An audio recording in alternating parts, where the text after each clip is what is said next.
Greetings, Howlers. Sharpen your razors, get out your wolf cloaks, and hold on to your hearts, because welcome to virtual Howlerfest. I'm Tricia Narwani, editor-in-chief of Del Rey Books, and I'm thrilled to be here celebrating the release of Lightbringer and to be sharing the stage with the one and only, the man, the myth, the legend, Pierce Brown. Hi, Pierce. How are you doing? You should introduce me every time. I'm good. I'm good. So in addition to flattering Pierce outrageously throughout the broadcast, you'll be hearing about his new book, playing a few games with us, getting an exclusive first look at a new PRH gaming channel featuring Pierce, and hearing him answer some of your burning questions. We also have a special video to close the event from our friend Joel Phillips, who unfortunately was not able to join us tonight. Before we jump in, I wanted to share a little fun we'll be having throughout the event. Tonight's crew is all Howlers, but we are limiting them to only howling for these 5 code words. And we encourage you to howl from home with us and put your hearts into it. Pierce does not know what these words are, but and they're going to appear on screen for you now. So Pierce, I can't see, yeah. I have so many questions for you, but before we dive into Lightbringer, can you set us up? Where did we leave off? I know we had a little something fun planned for this. Howler? The goodies? I'm wondering where the code words are. All right, so what we have here is various characters that were left hanging at the end of Dark Age. So we have Apollonius, we'll have him here. We have Volsung Fa. We have Victra. Oh no, I might need your help. Can you hold hold her aloft? This is the only time that Victra needs my help. Yeah, exactly. So, after a horrific campaign on Mercury, Darrow was rescued by none other than He-Man Cassius Apollonia, riding away on his narwhal, the Archimedes, from Mercury, leaving Mercury in the horrible clutches of Stapler, Atalantia, Aloon. Wait, not a stapler, tape. Also on Mercury, Penguin, Lysander, Aloon. So Atalantia, Grimace, and Lysander Aloon have conquered Mercury, while Darrow and Cassius have fled to who knows where. If you started the book, you kind of do. Apollonius, Lysander have a Trimalchian feast, announcing an alliance. Skullduggery is about to ensue. Meanwhile, Ephraim T. Horn has had his heart ripped out and eaten and lies dead by Volsung Fa, who, with the twist of his cape, has fled Mars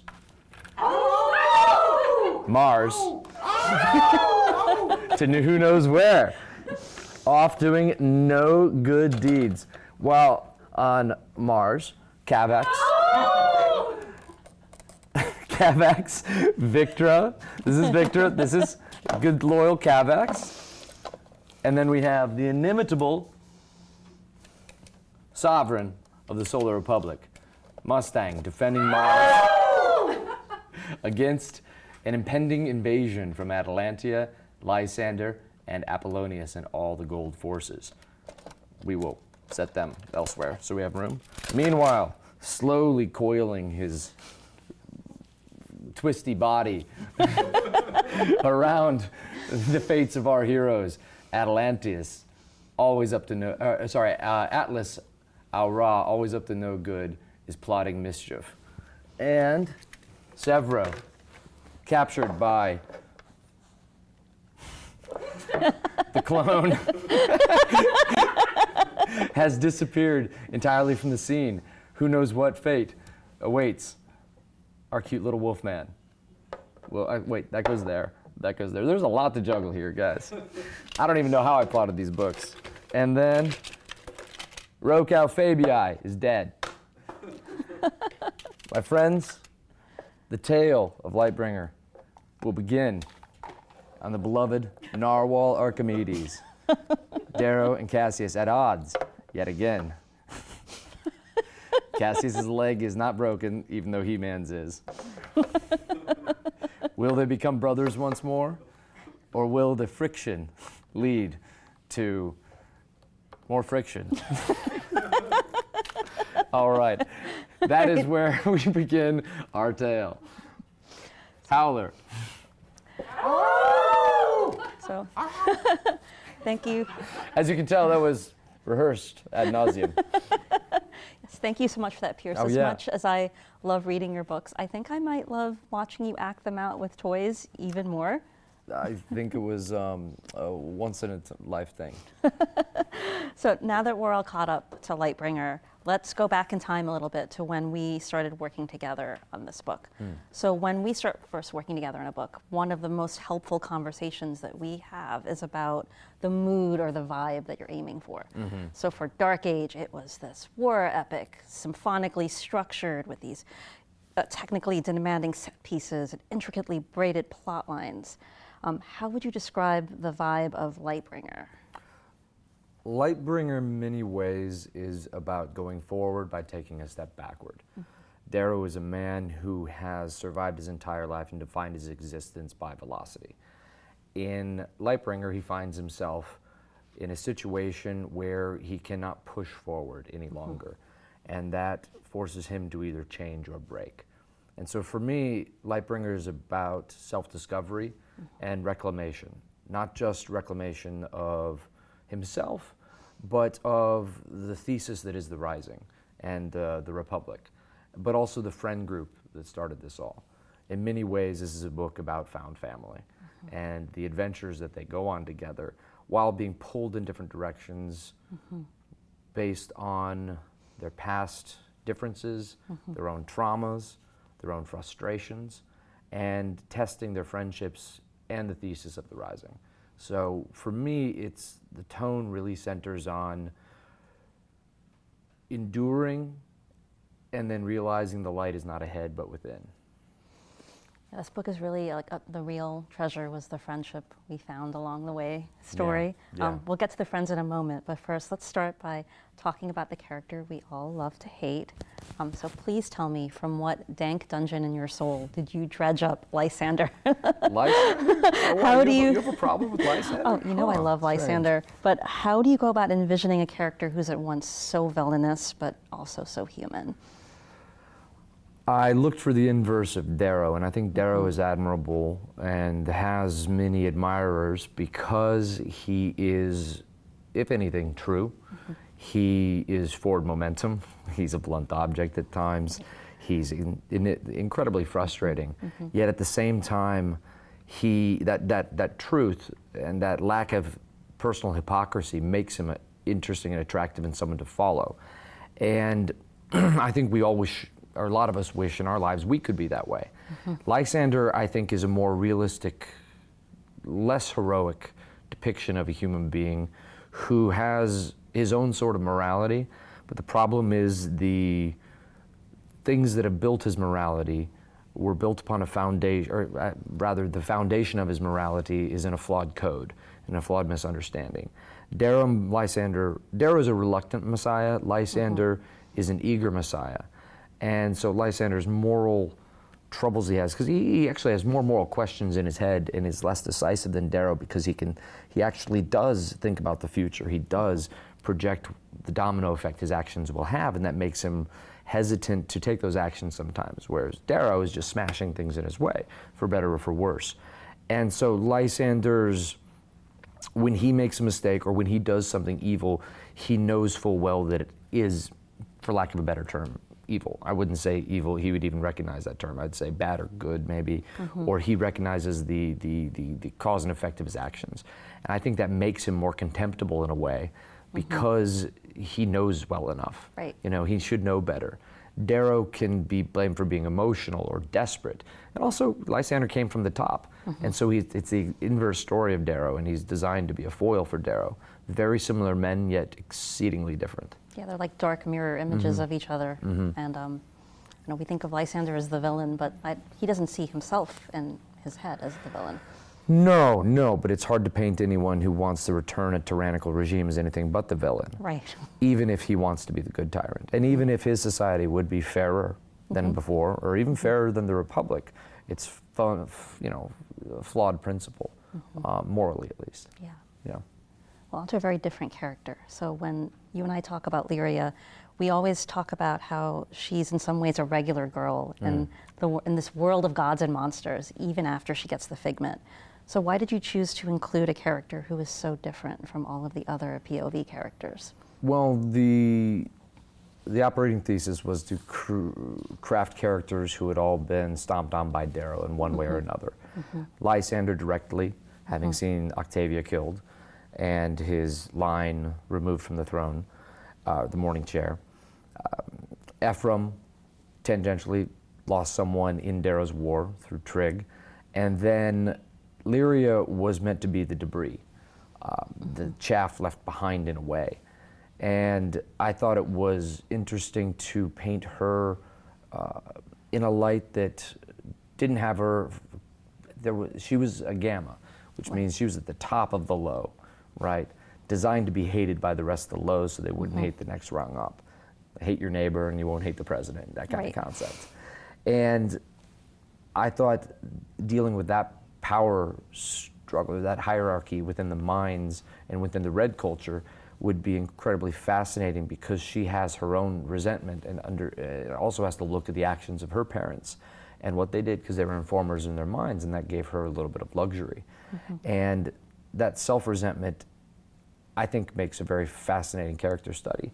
So she is a regular girl, but again, like a lot of my characters, she's torn apart in a lot of different ways. And I wanted to analyze Darrow through her eyes, as opposed to someone who would be like a zealot, fundamentally loyal. Instead, it's fundamentally someone who feels alienated from the cause she should feel included by.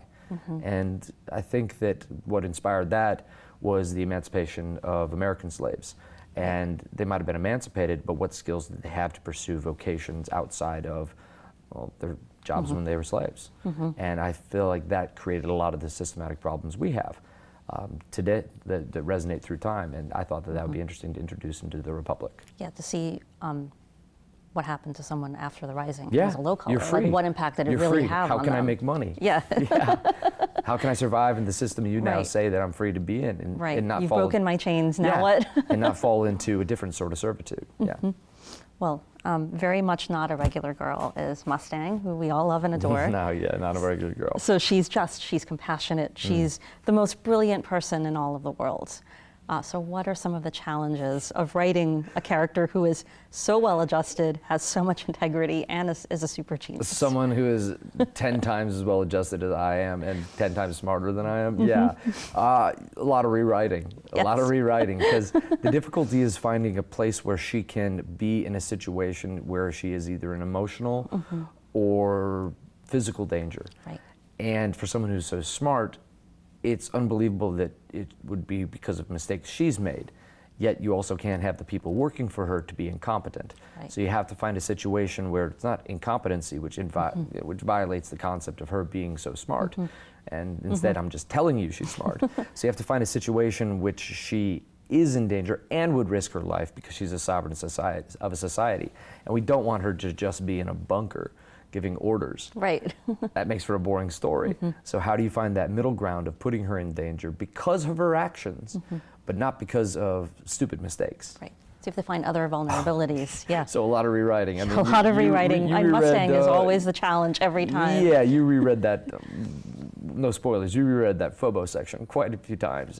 But now the Phobos section is like one of the crown jewels. I think just because you wouldn't take my BS, you're like, that doesn't work. That doesn't work. Someone has to be the sovereign and make the tough calls. I think you'd be well equipped. So another character who's been through a lot over the course of the series is our boy Darrow. And we've watched him grow from a very young man to a married 30-something with all the responsibilities of the galaxy on his shoulders. How have the events of Dark Age affected him? And how did you go about imagining this massive arc for this character? One of my favorite songs is the Leonard Cohen Hallelujah song, and I love its biblical allusion to the story of David.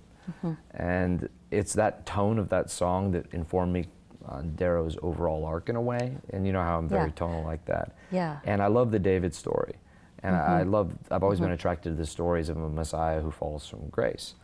And what I wanted to see, Red Rising, the initial trilogy, is the archetype. It's a plucky rebellion that wins and beats the evil, tyrannical force, the empire, so to speak. And what I wanted to do with the new series is analyze what comes after and invert the expectations without betraying the character.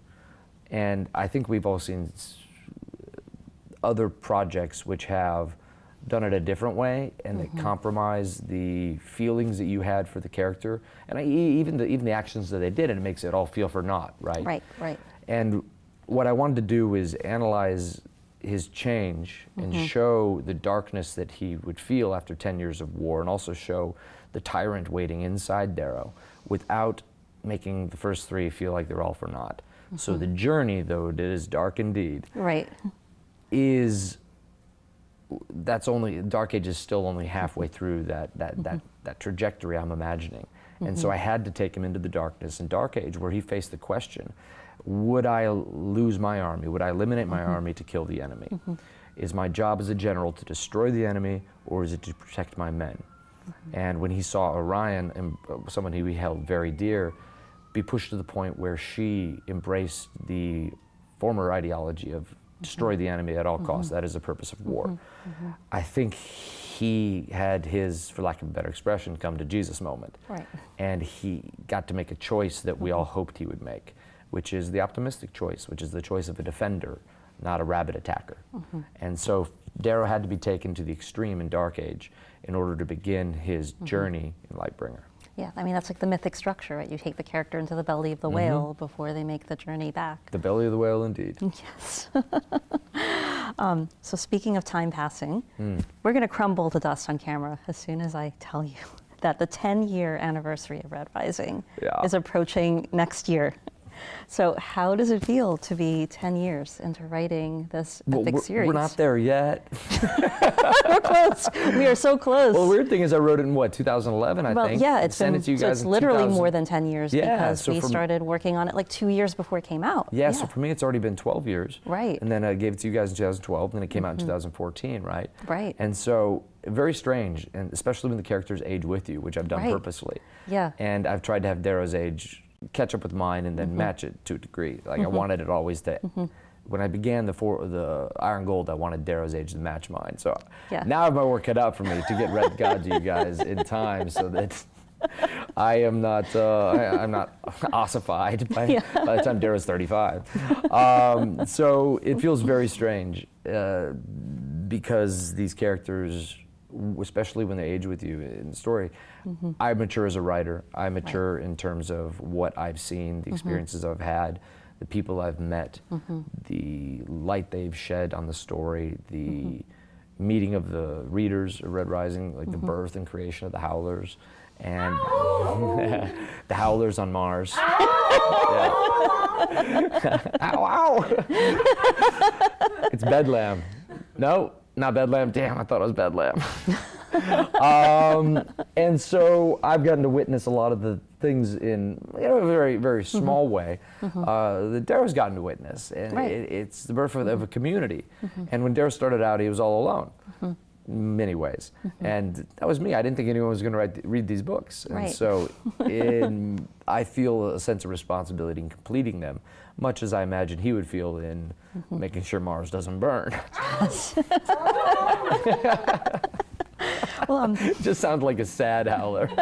One sad howler. well, you mentioned maturing as a writer, and one of the things that's been most moving for me personally is watching you grow as an artist on the page with every book. So in all that time, in what ways do you feel you've grown as a writer? Certainly not in meeting deadlines, Tricia. Certainly not that way. I think it has a lot to do with making things feel surprising yet inevitable. Right. Spending more time in places that are not necessarily action-driven, but also then in the action, letting every bit of the action reflect a theme or an emotional part of the story as well. So I think I didn't have this theory before of you have the action arc, Right. and you also have the thematic arc, and then you also have the character arc within the scene. And they all have to be there. It can't just be action. And I can't imagine trying to write some of the battles I write now, where I have multiple characters, each having that thematic, like an internal drama as well as the space fight. and then also their actions reflecting their internal drama, and then finding a choice to make that helps decide and show where they are in that their emotional journey. I can't imagine trying to write that and make those intersect back in the day. So I think that's one thing. Also, as I write Red God, brevity, I think, in certain times, and knowing where to drop information. And I think that in the past I would info dump, and even in writing Lightbringer, I would do those 4-page soliloquies about some city, and then you'd be like, "We're in the city for like 10 pages, Pierce. Yes. What are we doing?" That's where the red pen comes out. Is this Rick Steves through Mars through the back door, whatever. Did you ever read Rick Steves' books? No, but he's a travel writer. Yeah, he's a travel writer, and so I'd be like writing a travelogue half the time. So someday we'll get that Red Rising travelogue of the world. Hopefully, yeah.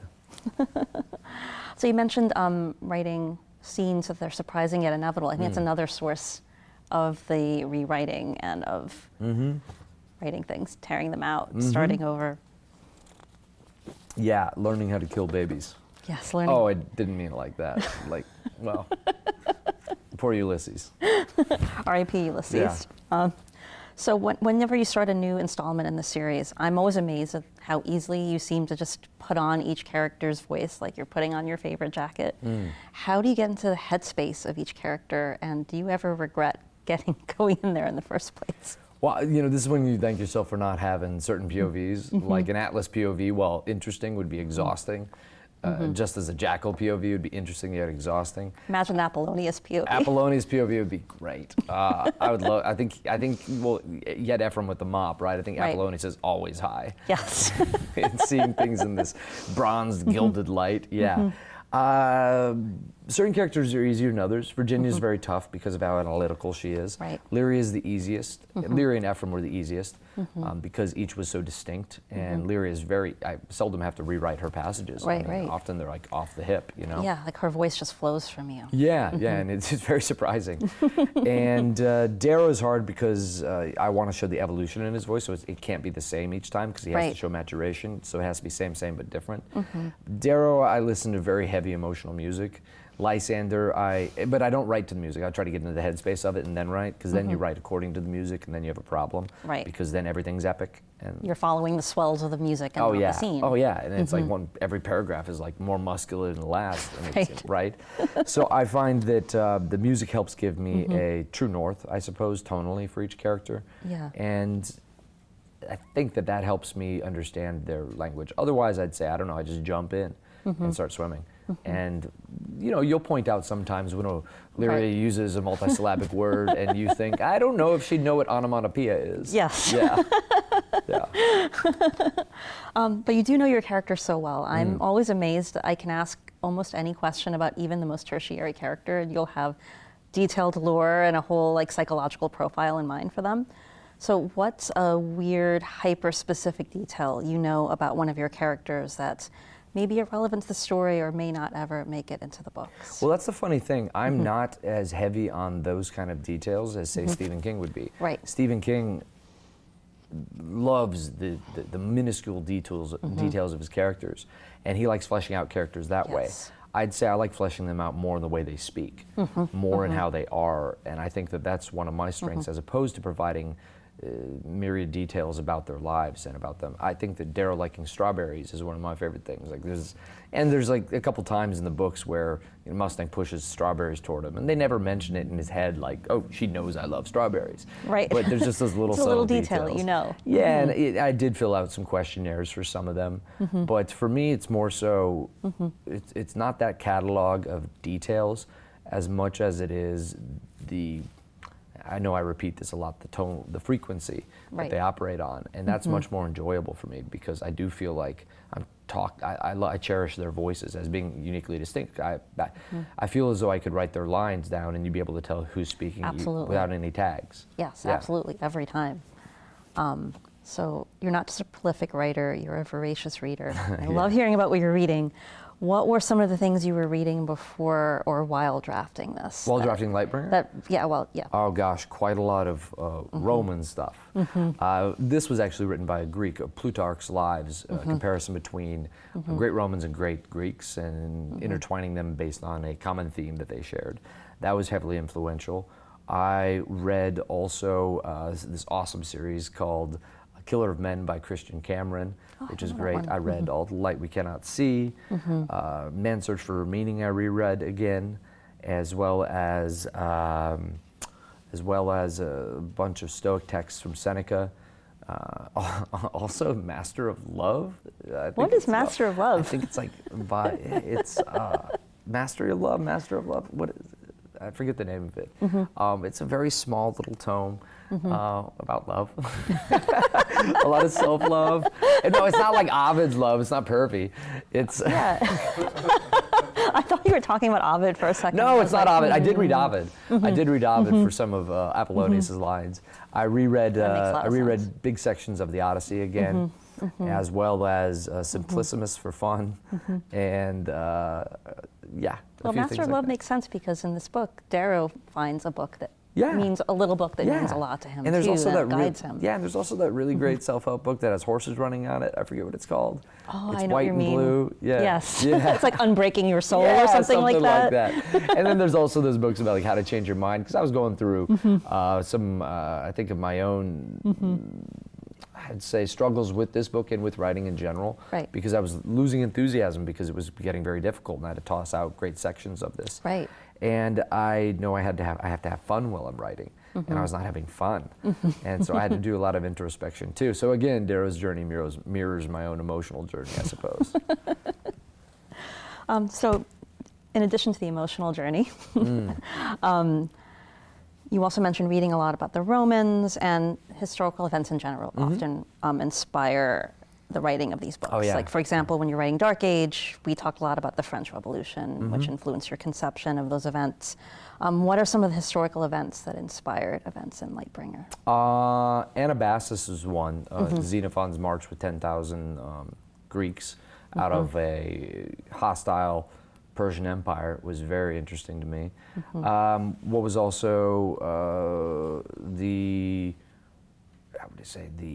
without being a spoiler, the relationship between the Romans and the barbarians was interesting to me, as well as the Eastern and Western Roman empires and the warlord stage, where you had people like, I think Maximinus Thrax was his name, and people who were Thracian and then sat on the throne of Rome. And so that period to me was very rich with detail, and that's, Gibbon's Fall and Decline. Of course. I read the whole thing. Well, I read the whole thing until like the last 150 pages, where it just gets, honestly, when the Christians come in, it gets a lot less fun, Roman history. Because it does tend to happen when they show up, things get less fun. It goes to Constantinople, and I don't know. I like about 132 BC to about like 30 BC. That's the sweet spot. That's my sweet spot, right? Also, I reread Tom Holland's Rubicon, which I think is one of the great books. I know you love Tom Holland. Oh, Tom Holland rocks, and I listen to his podcast all the time. And so Caesar's rise, but also actually more to the point would be Pompey and his relationship with Sulla, and Sulla's relationship with Marius, and basically the succession of great men in Rome having a protege who ends up stealing their thunder. So for those of you who know your Roman history, yeah, the names tons aren't of spoilers the same. in there. The names aren't the same, but you might know a few of the twists coming. Purges. So Lightbringer has one of my favorite covers in the series. Yeah. And the idea of the Pegasus came from you. How did you get that idea, and why do you feel the Pegasus is emblematic of Well, this this book, I think, is a effort to return to the roots of the series. And Darrow's first emblem as a gold was of the family Andromedus and the winged horse. And for me, I always thought of Mustang, horse, Darrow, Mustang, the horse on Mars. And I always thought of Darrow and her combined is the Pegasus in a way, because he's the Red Rising, right? And we have the wing on the front of the first one. And, it may be a lame motif, but that always was personal to me. And in this book, well, I can't say that spoiler, But rats. Sometimes I'll be talking about going to a cul-de-sac, yeah. And so it's a return to that imagery, and Pegasus Legion being so important to Darrow. Right. That symbolism has always been important to him. And in this, you see that it's not the only person who that symbolism is important to, because we have his foil waiting in the wings. Right. No pun intended. Yeah. So speaking of the foil, I love that your books have so many memorable villains. It's always my favorite part of any story. Yeah, because you're inherently wicked. Exactly. You love it. You're I myself am a wicked queen. Yeah, you're like more, yes. Yeah. So who are some of your favorite villains in fiction, and why do you love them? Oh, gosh. I mean, Darth Vader is obviously iconic. I love Hans Gruber. Hans Gruber. I want Hans Gruber to get that money. Yes. I want him to get that banknotes. I was rooting for Hans Gruber. Yeah, I want that, and I want the sequel, what Hans Gruber does with the money. Because I bet he'd have a great time on whatever island he bought. And I would love, a dark comedy with Hans Gruber having won. Personally. It's really hard to be. I love, I forget his name, but Gary Oldman in The Professional was really great. Oh, yeah. Yeah, I also love, I love the adults in Ender's Game. I think they represent authority in an interesting way. Also in Lord of the Flies, I think it's Ralph. It switches around quite a bit, but I love the varied antagonism in Lord of the Flies. Yeah, I mean, there's so many to pick from, aren't there? Who's one of yours? One of mine, I have always loved Maleficent from Sleeping Beauty. I mean, she just shows up to a party in an amazing gown, turns into a dragon, and destroys everyone. Sure. It's just my What's not to personal love? life goal. Yeah. So I have a party coming up. Yes. I'll start getting my gown ready Perfect. now. The dragon part's already taken care of. Yes. Okay, great. It's already in here. Yeah. So what's a book by another writer that was so impressive it left you blown away and asking yourself, how did they ever do that? And what did you find so impressive about it? The first real adventure novel, in my opinion, which was Count of Monte Cristo. It's such an odyssey. Yes. I mean, it's incredible. It's so intricate, and then the ending is so heartbreaking. And I don't feel as though many things show you the cost and price of the glamour and glory and the cost and price of revenge like that does. Yeah. Yeah. I mean, I reread that recently, and you can see the DNA of it all over Red Rising. Oh, yeah. Yeah, it's an astounding book. So before I leave you and before we get to the audience questions, I have another game for us to play. This is the classic Would You Rather, but Red Rising themed. For those of you at home, be sure to throw your answers into the chat. So are you ready? I'm ready. Okay, would you rather become a helldiver or an imperator? Or an imperator? Imperator. An imperator, yeah. My Latin, so poor. Well, it's all right. Mine's poor too. Mine's, Yeah. It's all transliteration anyway. Yes. Yeah, imperator, for sure. Are you kidding me? Give me the fleet. Yeah. Would you I rather? want power. So, would you rather own a Howler cloak or a suit of pulse armor? I mean, Severo's cloaks can be pretty stanky.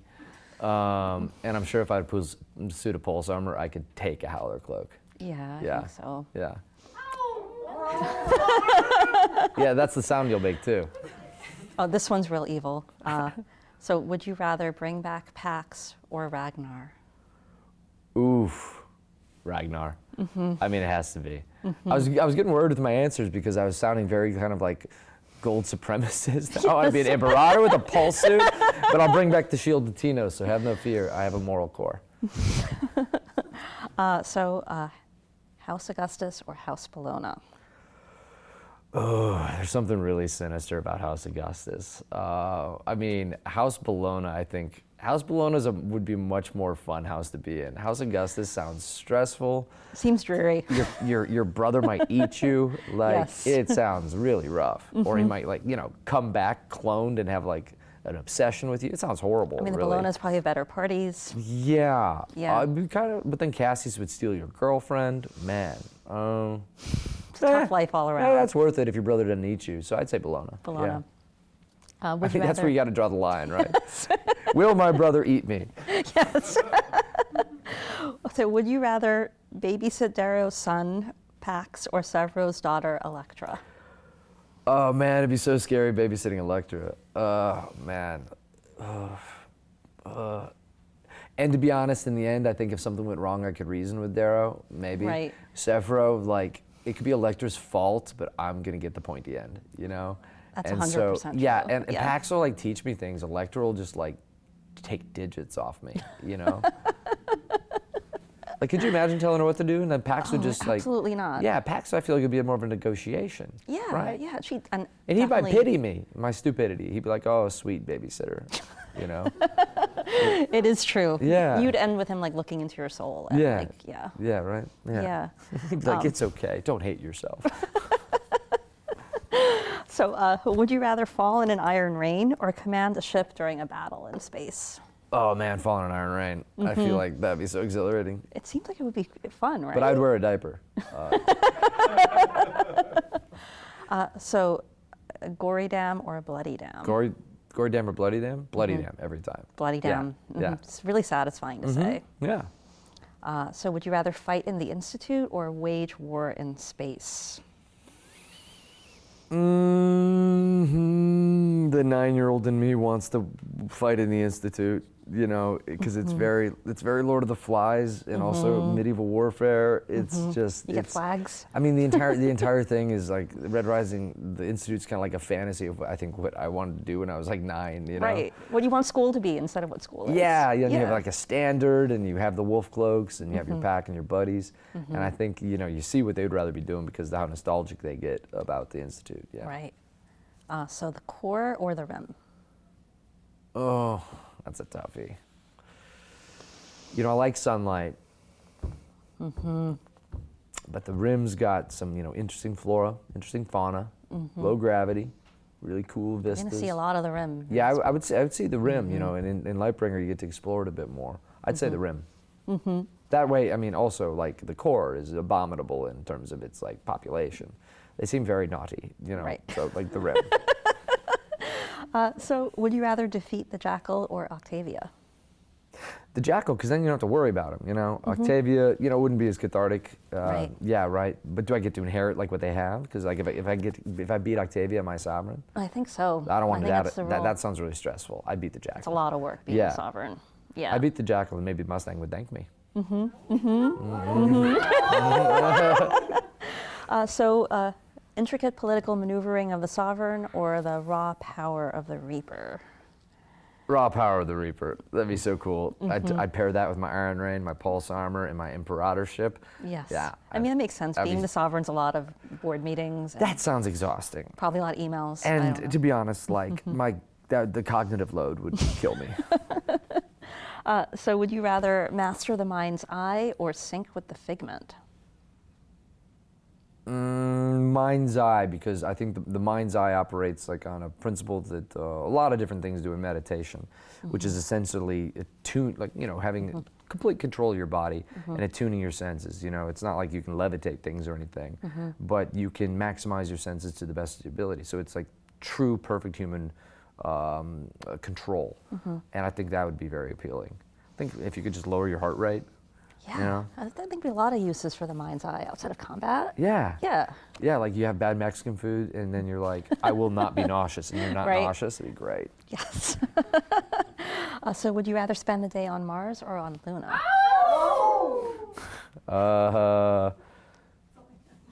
I'd rather spend the day on Mars. I'm gonna break y'all. Mars for sure. So would you rather fight against Darrow or Severo? I think that's a tough one. Darrow would be over quick. Yeah. Yeah. It would not be over quick with Severo. No, like what's the thing? Reaper may go through you, but Severo stays for 7 courses. Yes. Yeah. So Pierce, thank you so much for talking and playing games with me tonight. Thank you guys, and thank you for anyone howling back at home. Yes, I know the Howlers are excited to have their questions answered. Sure. So this is where we say goodbye. Okay. As we get set up for that, please enjoy this exclusive first look at a new Penguin Random House video game YouTube channel featuring Pierce. Okay, so your ship is damaged. It's damaged, Yeah, so I can't use it. so you can't use it until you fix it. Okay, so I have to go get stuff for So you it? can see on the right, it says what you have to do to repair your thrusters, repair your pulse engine, refuel your launch thrusters. Thank you, Cortana. How do you win this game? Like, I don't think you do. I think it's like life. deep. Inventory. I didn't know my inventory could get full. This is why explorers die. I was not prepared for this odyssey. Can I kill this thing? What?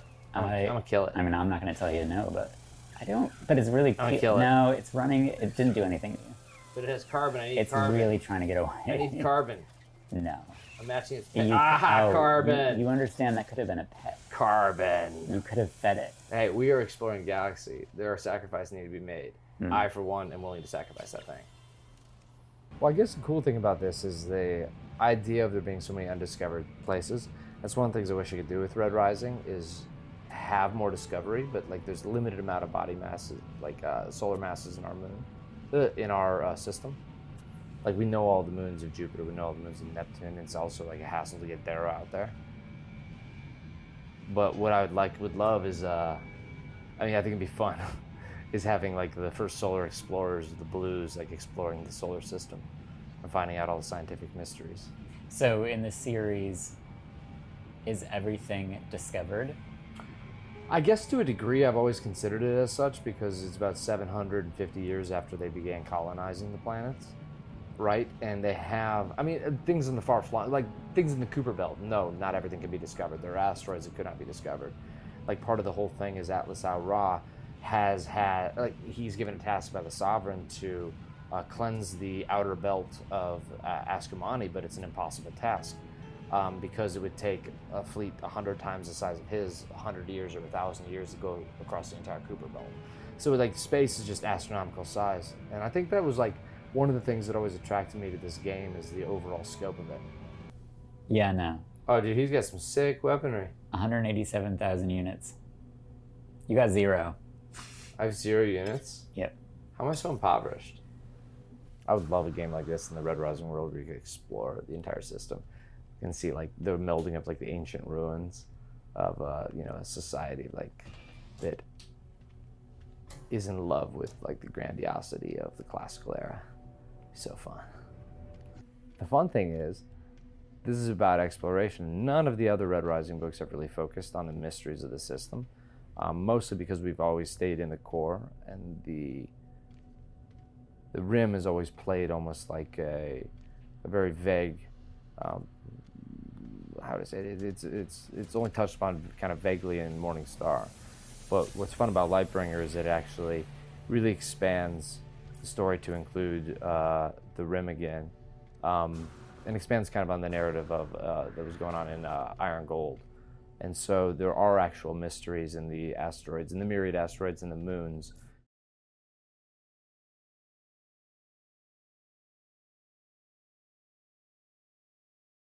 Greetings, Howlers. I am now going to read a Q&A from you. All right. It was a good idea. It just didn't work out. So we're going to set this here. Q&A. We from Jelena in Minnesota. Do you remember the first moments when the idea of Red Rising clicked and you were serious about writing it down? I do. I was reading Antigone, and I was climbing in the Pacific Northwest with friends, and I think everything comes kind of in a common pot, so I'd already had read like Ender's Game, a lot of Roman stuff. And I remember wishing that that there was less gravity because the climb was so horrible. And I had these like big, cramp-on boots on, and they looked like grab boots. And I thought about grab boots, and I thought about the gravity being less on Mars. And then I went home and then started writing Red Rising that day once we got back. And it was the first line of there is a flower that grows on Mars. It is red and harsh and fit for our soil. They call it Haemanthus. It means blood blossom. And then after that, the whole tone of Red Rising kind of started forming in my head. So from Merlion in Oregon, how do you plan battle scenes? They are so realistic, strategic, and full of moves and counter moves. Do you block it out frame by frame, or do you info dump what you see in your head and then polish it at the end? I mostly try to find a visual that I don't believe that I've shown before, or a engagement that I haven't shown before, because I want it to be different. Even if some of them are similar, I want them to feel fresh. So I sort of figure out what I've done before sometimes, and then end up basically thinking about the concept until I have a very fixed visual in my head. And from there, I'll have like 2 or 3 things I want to see, and sort of structure the characters around objectives. So I don't block it out, really. I try to establish what the characters need and how other characters are going to try to stop them from getting it. And once I have that kind of emotional conflict, then I try to do the bigger stuff. But honestly, I do a really dumb version, and then I go back and paint over it again. From Tara in California. If you could write a short story from the perspective of any character who hasn't had a POV yet, which character would you choose, and what part of their life story would you write about? Simple, Sophocles. And I would talk about his never-ending search for jelly beans, and which was his favorite, and what happened when he found, what are those Harry Potter jelly beans? Bogart's every flavored beans, and how much he loves the earwax one. And Cavax was, of course, delighted, because then he had, an earwax remover on staff. So we have Alex in Washington. What has been your favorite planet or moon to create the setting and write about? Honestly, in Lightbringer, we get to explore planets and moons that have not been previously focused on. And there's a few in here, and at the end of all this, you'll get to see this beautiful map drawn by Joel Daniel Phillips, our master artificer. And I think that Io was a particularly interesting one, but Europa as well, mostly because they continued to evolve in my head, because they weren't terraformed like a lot of the planets on the interior in the core, so I had to devise additions to them based on research I got to do of the planets themselves, and they ended up being pretty neat, I think. But also, I think that Mercury was a lot of fun, simply because it was created to be an epic stage for some of the great battles of the series. So from Griffin in Washington. If you were to swap the deaths of 2 characters in the series, who would they be? Why? Oh, swap the deaths. I'm going to pass on that until I have a good idea. So from Jonathan in California. What's the strangest thing you've ever done to get over writer's block? I went into quiet on set. I one time went into an isolation tank because I was trying to figure out what Darrow would be thinking when he was in the Jackal's box, and I went into an isolation tank for a long while. And but it didn't go as planned, because I ended up getting saline solution that you're floating in. It's a deprivation tank, sorry. I ended up getting saline solution in my eyes, so I'm just in there just miserably squinting and having eyes stung by the saline. Plus my friend booked us for a time that was 3 hours long, and I thought it was an hour long.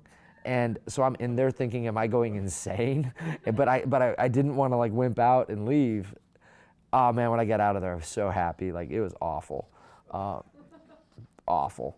But it helped me get over writer's block, I guess, so it worked. I've also hung upside down like a bat for a while, because I thought maybe if all the blood was in my head, it would help.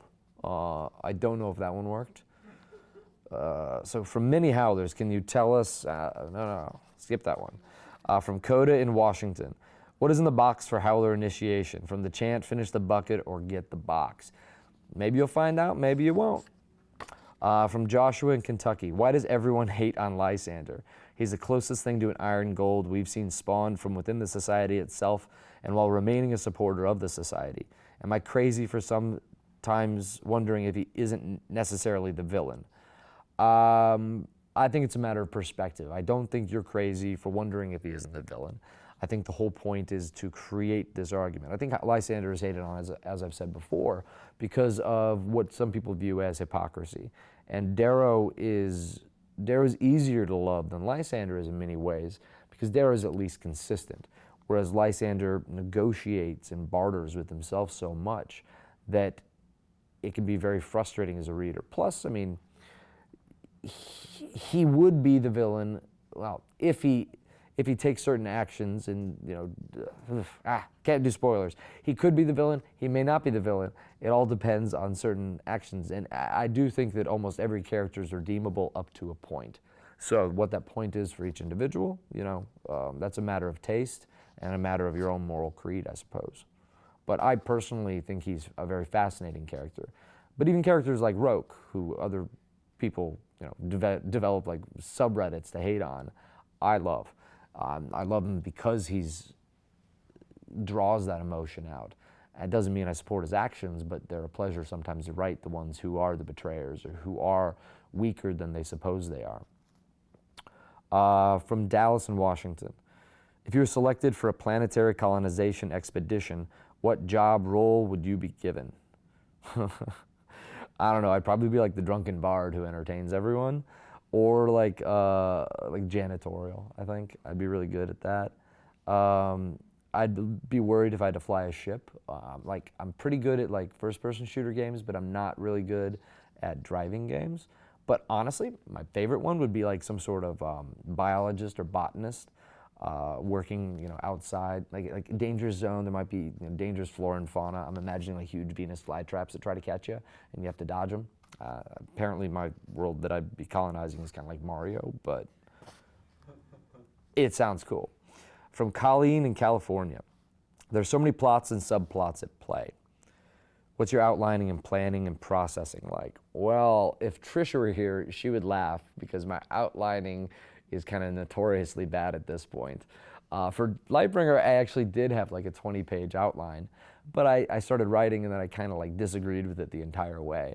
And I was like a grumpy old man, just like, pushing things to the side. I'd say I'm best with like a 4 to 5 page outline, and I know the broad strokes of where I want to take my characters and why. But what really helps me is finding out what every character wants at the beginning, and then what they do to achieve it. And I'm talking in very broad strokes, like on a single note card. What they want, what they'll have to do to achieve it, or what's stopping them from achieving it, and then do they get it at the end? And if they do get it, how is it different than what they expected? And so that creates it creates for me the character's arc by knowing what they want. And I don't have to know the ups and downs of the plot, because that's all somewhat immaterial if the character, and often I used to write books and I'd look back on it and I'd have a very intricate plot plotted out for them, but I wouldn't actually be able to summarize in a single sentence what they want and what stands in their way and how are they changed by the end. And I think that's imperative to figuring out anything. And knowing that actually helps me far more than having an extremely detailed outline, because it provides a compass for the character throughout the entire story. So from Natalie in Georgia, would you rather have spaghetti hands or muffin hands? Yes, they regenerate if you eat them. Yes, you can choose the muffin flavor. Yes, the spaghetti has to have sauce on it. Oh my goodness. I was gonna say like definitely spaghetti hands, but I love poppy seed muffins. And I feel like poppy seed, like muffin hands, I could actually move stuff with, but like spaghetti, they'd be pretty useless hands. But at the same time, do I need useful hands if I can have bolognese spaghetti hands? Spaghetti hands, for sure, spaghetti hands. Yeah, and I'd be really popular with my friends, and I think everyone like gets to a point where they're like, I've had enough muffins, no more muffins. But I don't think many people are like, no more pasta, right? Plus, I mean, I imagine I can change the flavor of the pasta. Like, think of flavor like, so I'm stuck with spaghetti, so I can't have gnocchi hands, or tortellini fingers. But I can change the different types. So like I'd have like carbonara spaghetti. Yeah, spaghetti. Now I'm hungry. So from Alexa in Florida, can you talk about Cavax and his relationship with Nero and why he served them? Well, the Telemanus family has always worked with for the Augustus family. They've long been clients of the house. And Cavax and Nero's relationship is not exactly explored in the Sons of Ares comics, but you see how Nero Augustus ended up being the sole inheritor, the sole member of his family left after his family was purged by the sovereign preceding Octavia. So Octavia's father purged Nero's family because Nero's family was plotting against the ruling family of Mars at the time. And it's a rather sticky situation. Lots of, children and family members thrown out, hover jets and stuff. But Cavax was essential in Augustus's or Nero's rise. And I think that in finding Nero as a loyal friend during their own time at the Institute, Cavax formed a bond of loyalty that seems strange to us when we consider Cavax to be so loving and noble and Nero to be so, nasty and dangerous. But in many ways, Nero was a perfect friend in my mind to Cavax and showed the same loyalty to Cavax that Cavax showed to Nero's family. And I think that childhood friendships can often bind two people together that if you meet them later on in life, you'll never understand where that loyalty comes from. So from Kimberly in Virginia, in an alternate universe where you are not an author, what are you doing? I'd love to be like Indiana Jones in the other universe, but ideally I'd have a spaceship. So Indiana Jones with a spaceship. You said alternate universe. I'm presuming it doesn't have to be on this planet, so I'm making the rules here.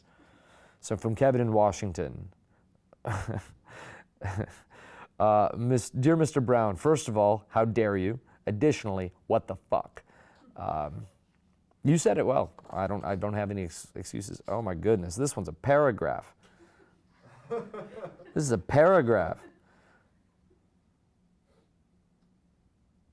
I can't. We'll get to it maybe. Sorry, Will in New York. I mean, that's an in-depth question, man. It's like writing a research paper over here. From many Howlers, yes, multiple individuals asked this question. What breed of dog would each of the main characters be? Dog? Oh, dog. Okay. So I think, I can't do it for all of them, but I'll do it for some. I think Cassius would be a golden retriever. I think Darrow would be a German shepherd. I think Severo would be a pit bull terrier, like some mongrel thing you'd find on the side of the street. It's like, if you did the DNA test, it'd be like 18 different things. Virginia would be a border collie. Victra would probably be like a Bernese. No, okay. So like Ragnar would be a Bernese mountain dog. Yeah, dog. We don't have to keep it. So Ragnar would be a Bernese mountain dog. Victra, gosh. I feel like Victra, she's hard to do. I thought she was going to be a Bernese mountain dog, but I wanted to keep that for Ragnar. I've done a good amount. I think the jackal would be a Chihuahua. From Cody in Washington. Would you rather fight one duck-sized Ragnar or 5 Ragnar-sized ducks? See, Will from New York in your paragraph. These are the kind of questions I want. I would rather fight one duck-sized Ragnar as opposed to 5 Ragnar-sized ducks. Honestly, because I've done some research on certain parts of ducks' anatomies, and I don't need to see it any bigger. Get your mind out of the gutter. From George in Pennsylvania, do you know what the last scene in the series is going to be? Yes, I do, and I think it's really pretty neat. I hope you guys agree. But that's the thing, like things can change, and often they do in the Red Rising world. That's why I don't like the outlines as much, because a scene might exist, and when I get to it, it feels insincere. But for now, I feel is a pretty cool exit. I hope I didn't give any spoilers away. Sometimes you just end up talking, and you say bad things. Like Sophocles inherits the throne. So from Alex in Michigan, what connection are you drawing by giving both Darrow and Lysander monikers related to the biblical figure Lucifer, Morning Star, and Lightbringer, respectively? What indeed? Basically, the connection is this person. So Lucifer, is referred to as Morning Star and Lightbringer.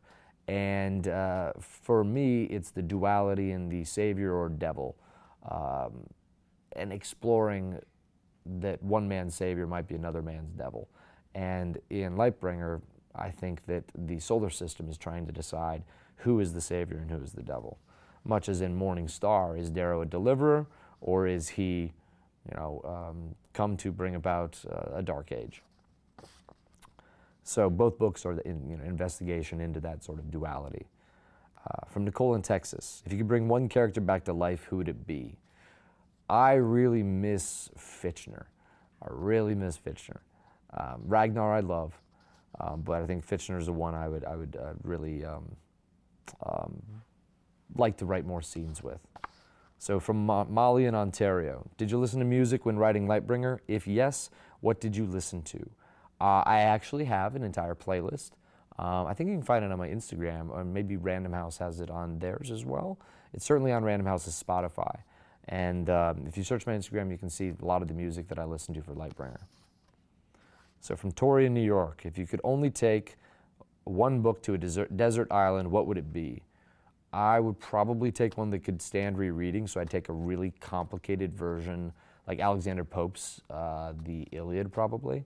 I think because it's so dense, it'd be hard to get through. Or War and Peace. All right. From Francine in Maryland, have you ever cried while writing a scene from the series? If so, could you tell us which one? Yes, I have, and I think you'll know which one it is when you read this book. That is actually not a tease, that is actually true. So, all right, so now we are going to announce the winners of the competition. Thank you, Loyal Howler. Oh, man.